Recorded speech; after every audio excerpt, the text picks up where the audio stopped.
예수님의 네 번째 말씀. 나의 하느님, 나의 하느님, 어찌하여 저를 버리셨나이까? 예수님이 성모님과 요한에게 그분의 세 번째 말씀을 하신 후 한동안 우울한 침묵이 골고다를 지배했고 구경꾼들 중 많은 사람들이 도시로 떠났습니다. 바리새인들의 악의적인 욕설도 그쳤습니다. 말과 나귀를 타고 온 자들은 서로 모여 머리를 숙였습니다. 수증기와 안개가 모든 것을 덮었습니다. 욕설도 그쳤습니다. 예수님은 형언할 수 없는 고문을 받았고 십자가에서 극단적인 영혼의 버림받음과 황폐함을 견디셨습니다. 그분은 지금 자신에게 성취되고 있는 시편의 구절로 하느님 아버지께 기도했습니다. 나는 예수님 주위에서 천사들의 형상을 보았습니다. 그분은 무한한 고통 속에서 고문받아 으스러진 가엾은 존재로 인간의 위안도 신의 위안도 받지 못하고 버림받은 채 믿음, 소망, 사랑이 환난의 광야에서 돌아올 가망도 느낌도 없고 한 줄기 빛도 없는 상태로 홀로 남겨져 있었습니다. 어떤 말도 이 고통을 표현할 수는 없습니다.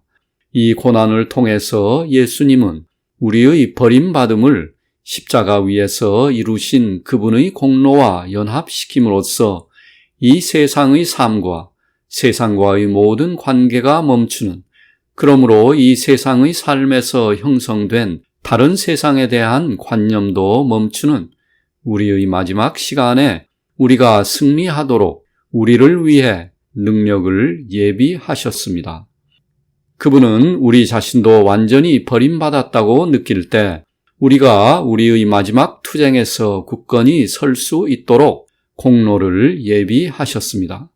그분은 비참한 죄인인 우리를 위하여 그분의 비참함과 가난함과 고통과 황폐함을 주셨는데, 이는 교회의 몸 안에서 예수님과 하나 된 자는 누구든지 마지막 때 빛과 위로가 사라지고 어둠 속에 남겨진다 할지라도 낙심하지 않도록 하기 위해서입니다. 우리는 더 이상 이 내면적 밤의 사막으로 홀로 뛰어들거나 위험에 노출될 필요가 없습니다. 예수님이 십자가 위에서 그분 자신의 내적, 외적 버림받음을 통해 황폐한 바다의 시면으로 내려가셨으며, 그리하여 천국 위로의 빛이 희미하게 되었을 때에도 그리스도인이 홀로 죽음에 방치되지 않도록 하셨습니다. 위험의 마지막 시간에 있는 그리스도인에게는 더 이상 두려운 미지의 영역이나 외로움, 버림받음, 절망이 없습니다. 빛이요, 진리요, 길 되시는 예수님께서 스스로 어둠의 길을 가로질러 가심으로써 그것을 축복하셨고 그 위에 십자가를 세우심으로써 그 두려운 모든 것을 길에서 쫓아내셨습니다. 예수님은 모든 것을 완전히 버리셨고 모든 것을 완전히 빼앗기셨으며 무한한 사랑으로 자신을 희생하셨습니다. 그렇습니다. 그분은 감사를 모르는 우리에 대한 아픈 감정과 당신의 생명과 수고와 사랑과 고통을 하느님 아버지께 바침으로써 그분의 버림받음 그 자체를 값비싼 보물로 바꾸셨습니다. 그분은 하느님 앞에서 자신의 모든 공로를 교회와 죄인들에게 넘겨주는 마지막 약속을 하셨습니다. 그분은 모든 사람을 생각했습니다. 그분은 버림받음 속에서 세상 끝날까지 모든 영혼과 함께 하셨습니다. 그분은 또한 그분이 하느님으로서는 고통을 느끼지 않으며 인간으로서는 고통을 다른 사람보다 조금 덜 느꼈을 것이라고 믿는 이단들을 위해서도 기도하셨습니다. 내가 예수님의 기도에 동참하며 공감하고 있는 동안 나는 예수님의 입술에서 나오는 것과 같은 이런 말씀을 들었습니다. 그분은 참으로 하느님이시며 사람이시고 삼위일체의 신성과 연합하였기 때문에 우리는 예수님이 완전한 버림받음의 고통을 어떤 사람보다도 더 날카롭게 받았고 인내했다는 것을 사람들에게 꼭 가르쳐야 한다. 성부로부터 완전히 버림받은 신성한 인성 속에서 그분은 하느님을 영원히 잃어버린 영혼이 견디어내야 하는 것을 잠시 동안 경험하셨습니다.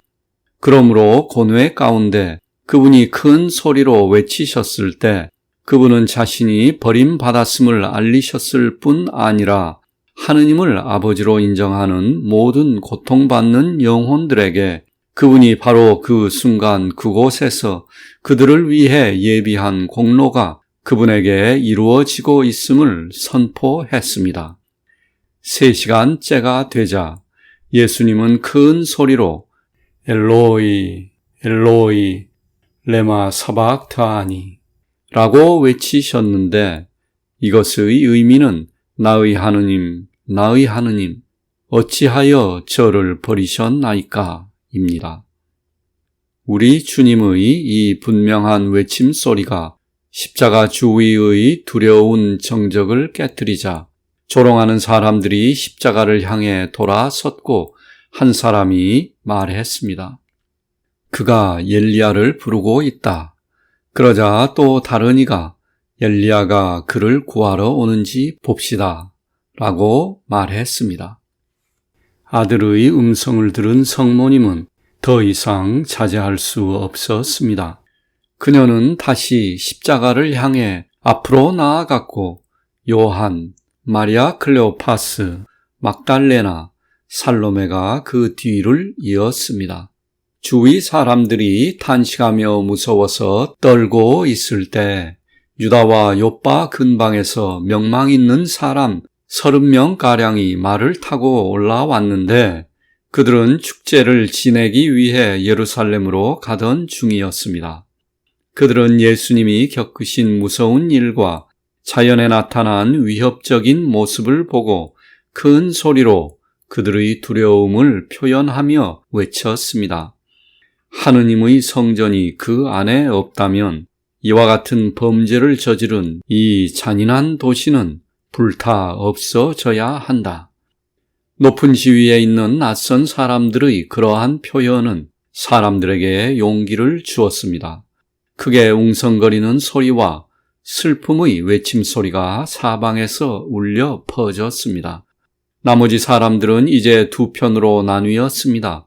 한편은 슬퍼하고 분개했으며 다른 한편은 계속해서 예수님을 모욕하고 그분에게 화를 냈습니다. 그러나 바리새인들은 낙심했습니다. 당시 예루살렘에 큰 소동이 만연하였기 때문에 그들은 백성들이 일어나는 것을 두려워했습니다. 그들은 백부장 아베나다르와 논의한 후 갈보리 언덕 근처에 있는 성문을 닫으라는 명령을 내려 도시와의 연락을 차단시켰습니다. 반란을 막기 위해 빌라도와 헤롯에게 전령을 보내 500명의 경호원을 배치했습니다.